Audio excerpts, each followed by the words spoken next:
আল্লাহ সুবহানাহু ওয়া তাআলা যখন এই জমিনকে সৃষ্টি করলেন, তখন এই জমিন কম্পন শুরু করে দিয়েছে, জমিন কাঁপতেছিল।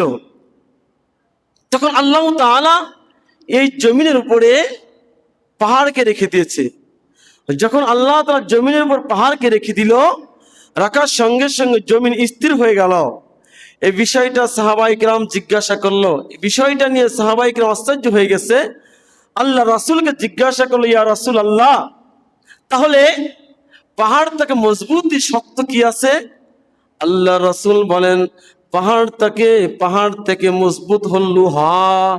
আল্লাহ পাহাড় থেকে মজবুত করে সৃষ্টি করেছে লোহাকে। সাহাবায়ে কেরাম জিজ্ঞাসা করলেন, ইয়া রাসূলুল্লাহ, পাহাড় থেকে লোহা থেকে মজবুত করে আল্লাহ তাআলা কি সৃষ্টি করেছেন? আল্লাহ নবী বললেন, লোহা থেকে আল্লাহ তাআলা মজবুত করে সৃষ্টি করেছে আগুনকে।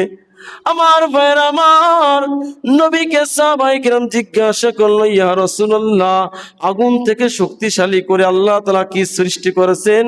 আল্লাহ নবী বললেন, আগুন থেকে শক্তিশালী করে আল্লাহ তাআলা পানিকে সৃষ্টি করেছেন। সাহাবায়ে কেরাম জিজ্ঞাসা করলো, ইয়া রাসূলুল্লাহ, পানি থেকে শক্তিশালী করে আল্লাহ তাআলা কোন জিনিস সৃষ্টি করেছেন?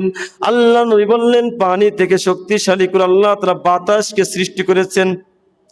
সাহাবায়ে কেরাম জিজ্ঞাসা করলো, ইয়া রাসূলুল্লাহ, বাতাস থেকে শক্তিশালী করে আল্লাহ তাআলা কোন জিনিস সৃষ্টি করেছেন? আল্লাহ নবী বললেন, বাতাস থেকে শক্তিশালী করে আল্লাহ তাআলা সৃষ্টি করেছেন ওই আদম সন্তানকে, যে আদম সন্তান ডান হাতে সদকা দিয়ে দিবে, বাম হাতে তা জানতে পারবে না। সদকায়ে ফিতর এটা আমার আপনার দায়িত্ব। গরিব হোক ধনী হোক সবার উপর সদকায়ে ফিতর দিতে হবে, ওয়াজিব। এটা কি? ওয়াজিব। এটা ফরজ না, এটা ওয়াজিব। তবে সদকায়ে ফিতর দেওয়ার সবচাইতে গুরুত্বপূর্ণ সময় হলো ঈদের দিনে, ঈদের ময়দানে যাওয়ার পূর্বে সদকায়ে ফিতর আদায় করে দেওয়া।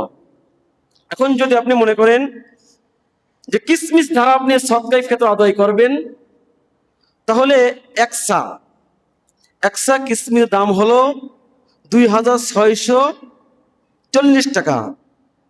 যদি আপনি কিসমিস দ্বারা আদায় করেন, তাহলে আপনার একজনের সদকায়ে ফিতর হবে 2640 টাকা।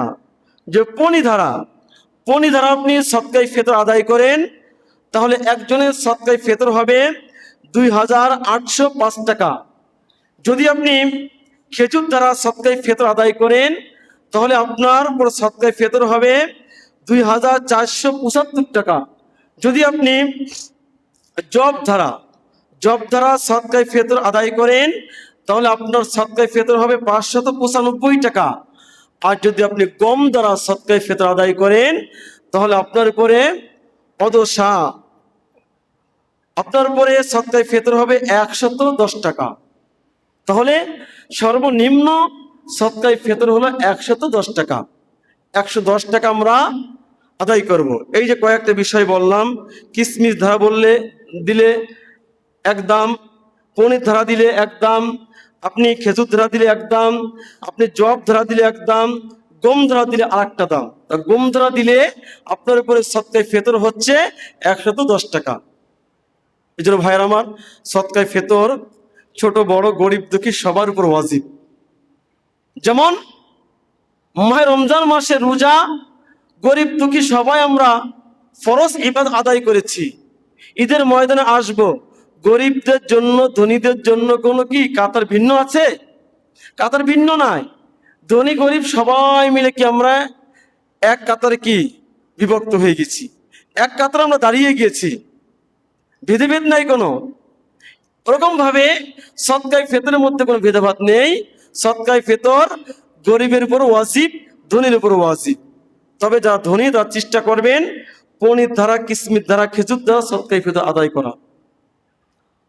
আল্লাহ সুবহানাহু ওয়া তাআলা আমাদের সবাইকে যে কথাগুলো বলা হলো আমল করার তৌফিক দান করুন। ওয়া আখিরু